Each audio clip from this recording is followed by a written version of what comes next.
Welcome. My phone name is a OPPO Reno 2, and today I'll show you how to block a number.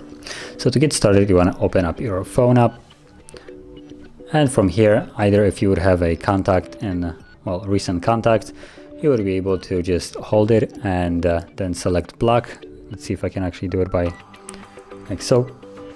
So assuming this would be the contacts that have called you or you called them, if you want to block them, all you need to do is just hold your finger over it and you'll have the option right here, add to blacklist. All you need to do is just tap on it like so. And now that the number is blocked, you can also access it through settings. So go to settings and then blocked, and from here call or blacklist right here, just whatever, okay. And here's the number that it's blocked.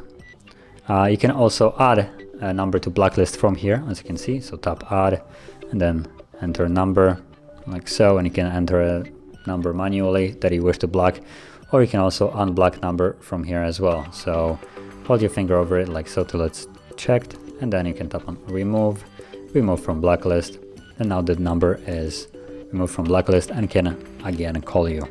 So that is how you would add or also remove a number from blacklist. And if you found this video helpful, don't forget to hit like, subscribe, and thanks for watching.